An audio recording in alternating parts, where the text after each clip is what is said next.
بسم اللہ الرحمن الرحیم۔ The moon split into two۔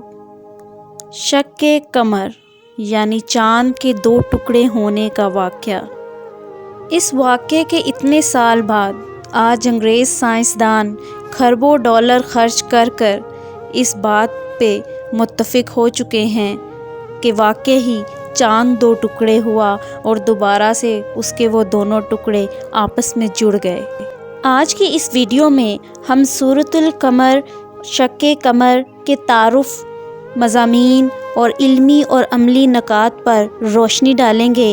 تو ہم اپنی آج کی ویڈیو کا باقاعدہ آغاز سورۃ القمر کی پہلی 5 آیات کی تلاوت کلام پاک سے کرتے ہیں۔ اعوذ باللہ من الشیطان الرجیم، بسم اللہ الرحمن الرحیم۔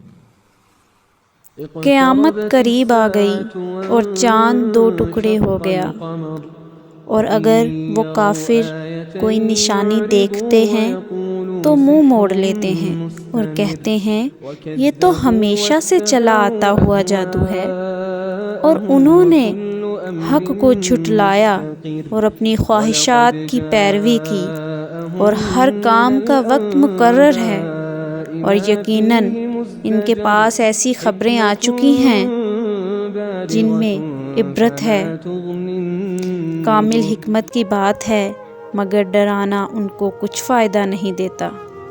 سورۃ القمر۔ سورۃ القمر مکی سورت ہے، اس میں 55 آیات ہیں۔ قمر عربی زبان میں چاند کو کہتے ہیں۔ اس سورت کے آغاز میں شق قمر یعنی چاند کے دو ٹکڑے ہونے کا واقعہ بیان ہوا ہے، اسی لیے اس سورت کا نام سورۃ القمر ہے۔ کفار مکہ ہمیشہ سے کسی ایسے سوال یا کسی ایسی بات کی تلاش میں رہتے جس سے وہ آپ صلی اللہ علیہ وسلم کی نبوت کو جھوٹا ثابت کر سکتے۔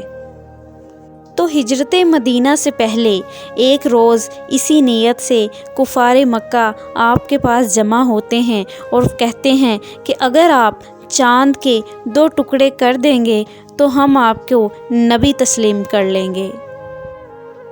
تو حضرت محمد صلی اللہ علیہ وسلم نے انگلی سے چاند کی طرف اشارہ کیا تو چاند پھٹ کر 2 ٹکڑے ہو گیا، لیکن وہ کفار پھر بھی نہ مانے اور کہنے لگے کہ یہ تو ہمیشہ سے چلا آتا ہوا جادو ہے۔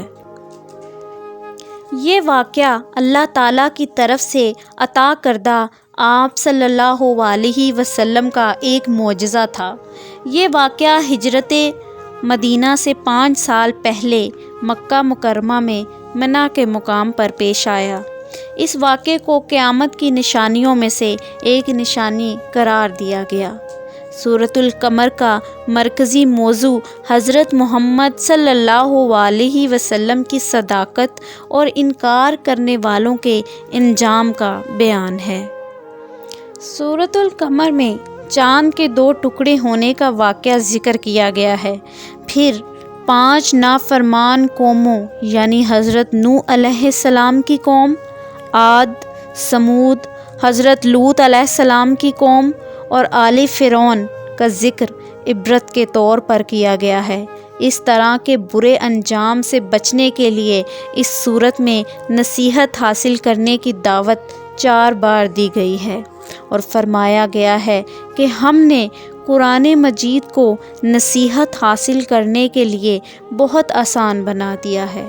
سورت کے آخری حصے میں آخرت کے بیان اور نافرمانوں کے عبرتناک انجام کے ساتھ فرما برداروں کے اچھے انجام کا بھی ذکر کیا گیا ہے۔ سورۃ القمر کا مطالعہ کرنے سے جو علمی اور عملی نکات سامنے آتے ہیں ان میں سے کچھ یہ ہیں۔ قرآن مجید میں پچھلی قوموں کا ذکر اس لیے ہے کہ ہم ان کے انجام سے سبق حاصل کریں۔